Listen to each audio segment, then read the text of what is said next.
Cornell, Tulane in New Orleans, and I think Wisconsin, whatever. Anyway, and I was accepted. But I chose Tulane in New Orleans because by the time I was in high school, I became very active in the civil rights movement. So I was your long-haired hippie, and I was marching and protesting, etc. And I wanted to be a part of that whole movement and be in the South, because at least then that's where the major battle was with all the Jim Crow laws. Nothing I'm telling you, you don't know. So so that was a very easy decision to me. I wanted to go south. And sure enough, I started Tulane in September of 60 years ago, September of 61. And that was the year it started to integrate the high schools in New Orleans.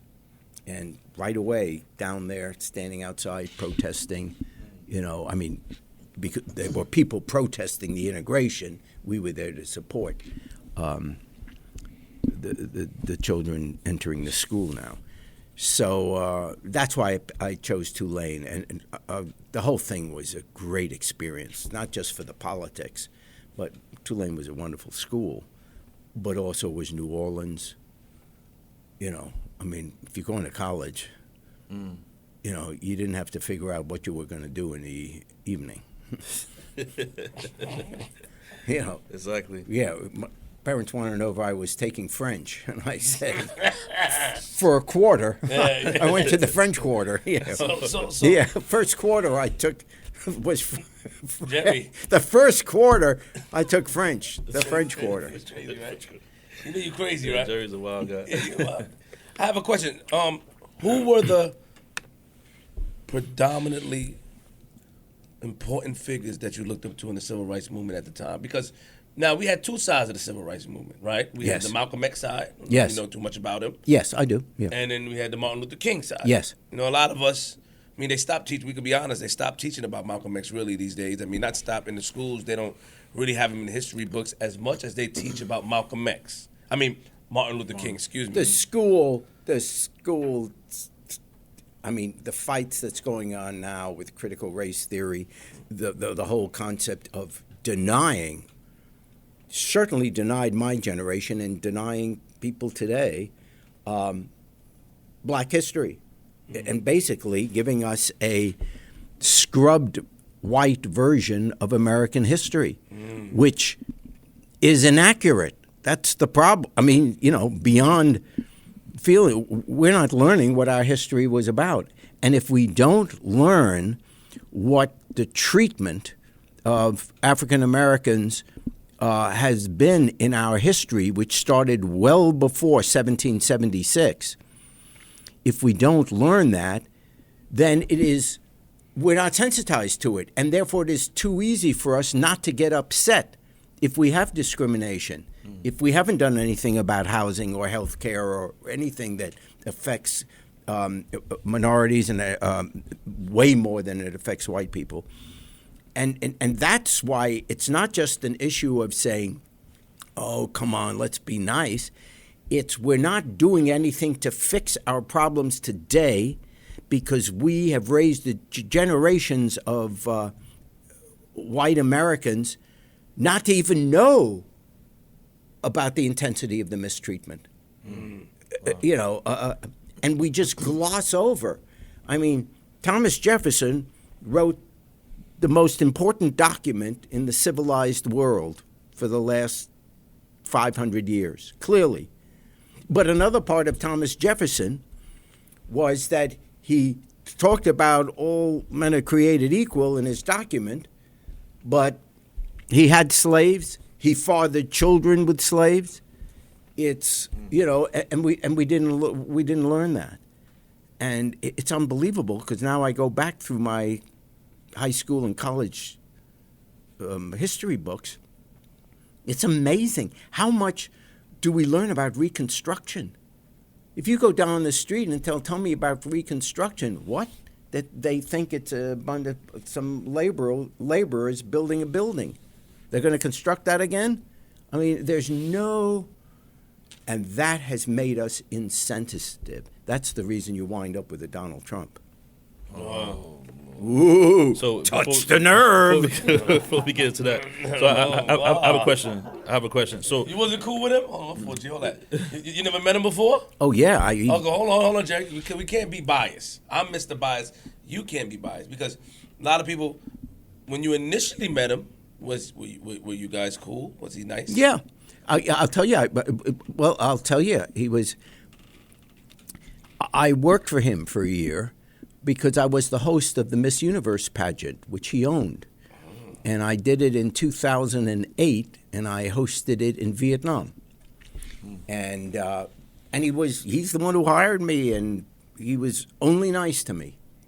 But it never dawned on me back then that he was thinking about politics. And, you know, if he were sitting right here, I'd say, look, you were always nice to me. No personal gripes. But what you think about America and where did you get the idea that you could lead the free world, lead America, when you don't have any idea what the Statue of Liberty means? You have no... And you're fine to attack the United States of America, our capital, and you're fine with that. I mean, it's just... there's so many things that are... Anybody... Can you imagine if the people who stormed the Capitol on January 6th, if they had been black? Oh, can you imagine? And now you have the Republican Congress sitting there not wanting to investigate. God bless Lynn Cheney. There are probably very few issues that... Liz Cheney, I'm sorry. Her mom's Lynn. Liz Cheney. There are probably very few issues I agree with her on. But boy, the next time they write a book, Profiles in Courage, she ought to be on the cover. Because with all her conservative policies, she had the integrity to risk her political career, which is now really at risk. She's been rejected by her own party, and she may, in fact, lose the Republican primary in Wyoming. But she stood up because this was a treasonous act to attack our capital with guns, chanting, hang the vice president. Congressmen are huddled under their desks in closets. This was an assault on the United States of America and on the free election of our leader, of our president. And we just say, oh, that's politics. That's politics. We've gone to war over things like that. Yeah. And then last week, when they take down the statue of Robert E. Lee in Virginia, Richmond, Virginia, he says it's disgusting that they took down the statue. He was a hero. No. He was a traitor. It was treasonous what Lee did. He attacked the United States of America and resulted in thousands of Americans being killed. He had war against the United States of America, and we honor these people? I don't want, yeah. But let me ask a question real quick, and excuse me for being devil's advocate, but are you trying to say, or people trying to sort of point out the fact, I don't know if it's a fact, but point out or say that Donald Trump was personally, because that's what we try to do, right? Personally responsible for those people doing what they did? Like, yes, and I'll tell you why. Please do. Personally responsible. My mom gets upset about it as well. My mom, Marie, she works for the mayor's office, and every time we have this conversation, not saying I'm on Donald Trump's side because I'm not, but I just try to figure out where you guys get the statistics from. Okay, and the facts. This is why. Here are the facts, and the videos are all there. The people there, universally, were there because stop the steal. They think the election was stolen. They think Trump really won. That is the lie. Forget even the words where he says, I'll walk with you, I'll march with you down to the Capitol. Forget that part, which is bad enough. You're right. But the whole attack on the Capitol was based on a absolute, total lie. And virtually every Republican congressman and senator, virtually every one, there may be 2 or 3 exceptions, in a private conversation, do in fact say, no, Biden won by 8 million votes. Was there any person that cheated?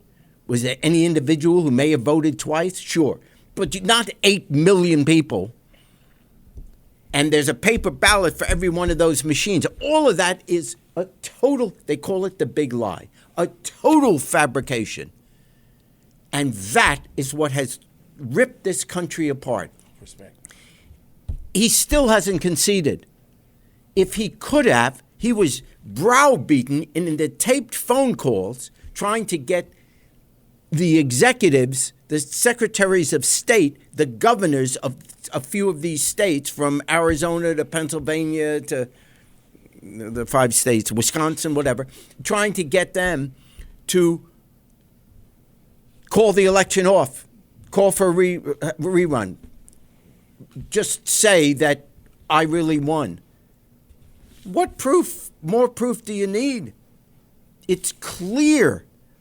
If Donald Trump wasn't saying those things, if he would have simply said, I tried really hard, I'm proud of my record, I don't know what he's proud of, but let's say he could say he's a politician, I'm proud of what I did, whatever. Let him say all that. But then you lost the election, and do as every single president has done in our whole history. When the election is over, you concede, you congratulate, you show up at the inauguration of your successor, and the peaceful transfer of power is what makes us a democracy. Respect. Yeah, if you want to be a third world country in terms of your politics, not poverty, in terms of your politics, you know, they shoot the opposition party. You know, they kill each other. And here Trump is trying to get such anger going in this country. I see what you're saying. Yeah, that's... But how do you feel when people say that they prefer to deal with Donald Trump than Biden because Trump was so outspoken on how he felt? He was so outspoken. He said it's a... Wonderful. What dictator isn't outspoken? Shall we cheer for Mussolini because he was outspoken? You see, I can't play mind tennis with you. See, you have the comebacks. It's my backhand. Yeah. I can't play mind tennis. Well, you're right. Yeah, I mean, but you know, that is. I know people say that, but that is nonsense. But people that hate. Well, yes, but people that hate are outspoken. Because he wouldn't follow the prompt. People that use the N-word are outspoken, right? Oh, Jerry, you went there. Oh, no, I know, but that's the truth. No. That's outspoken. There's no closet over here, Flip. Man, he pulled the facts. Ain't no Jerry, closet. let me go ahead. Do something, man. Ain't no closet. You ain't gonna do me like that. No, but I'm saying that's the point. How you gonna bring the facts like that, Jerry? Well, because it's a good one. Now. No, it's good. How you gonna reverse that on me? See? How am I going to reverse it? You just reversed it on me. I thought I had you in the ropes. Yeah, but that's rope-a-dope. I'm pulling an Ali. It's the 15th round. You think you got me, and all of a sudden, boom! You're right. People that say that, you're right. You're all right. Yeah, people. This business about he speaks his mind. Fine. But your mind is horrible. What you're saying is horrible. You don't get points for that. Every dictator in the world is outspoken. And they shoot you if you don't agree. Or they try to ruin your career, or they try to destroy you, or they fire you. Or you don't get points for being outspoken. That's like just saying, I like your accent. You know, it's a trait. It's a trait being outspoken. It's not a sign of courage. If you're outspoken on the side of justice, I'll admire you. But it's what you're outspoken about. It's like saying, you speak the English language. gotta admire the guy who speaks the English language. No, it's which words you choose to use. But why do you think that some people? Okay, got it. Why do you guys think that some people, turn on Trump? Meaning, like, they met him. I mean, the face value people that knew him, that he was nice to them. They turn on him as well because is politics that strong in people's life where they could Values are. okay, got it. Yeah. And I got to admit, we could be friendly acquaintances. Not you, but let's just say, I'd never be a friend of yours. No. No. Let's say a person and I've got people like that. There are people that are friendly acquaintances, and then I find out where they stand, let's say, on the subject of race. And I am purposely bringing this up because that is the line I draw. And because you think I'm one of you, I'm a wealthy white guy and I'm at a party and there's some reference, some joke made about black people, or they use the N-word or whatever in a joke, whatever, there are two responses I can have. The one response, which sadly so many white people do when they're alone among whites, is they let it pass. Mm-hmm. They're not the ones that said it, but, they don't want to make a scene. But if I hear it in front of me, I'll say I'm not comfortable with that, and I walk away. And it's just because I'm really not, and I'm going to think less of that person. Right. I mean, if I find someone has racist attitudes, this is God's truth. I don't want to associate with you. I mean, I'm not going to do anything horrible to you, but I don't want to be around. I see sometimes, and this is me being, maybe I'm off on an extreme, but I sometimes see even married couples where they'll say, well, yeah, my husband or my wife believes that. I could not be with someone whose values are so different than mine. I'm not saying I'd go around and hate them, but values are important. And that's why people that could have hung around with with Trump, because, maybe on a Friday night at the bar, hey, he's one of the guys kind of things. Mm-hmm. Tells a few off-color jokes. But if it borders on racism, and now since I think most of us have become more sensitive about sexist jokes and stuff like that. That was an education process. Now all of a sudden, there's no excuse anymore for being like that. Even and you'll call me crazy, but I don't particularly like cursing. That's just me. And I'm serious. The people in the office, and God love them, and I see these young producers come in, and they're really nice because they respect, and I can see someone must have spoken to them because I hear them in the hallways cursing, and they come into the office, and they're just polite. And I just think that's the proper way to be, but that's just me. But no, if your values are different,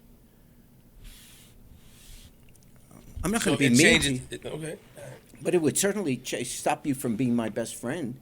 If suddenly my best friend, and I found out he was racist, which my two best friends, we've been friends 45 years, so we share the same values, and our wives share the same values. Yeah, I think that's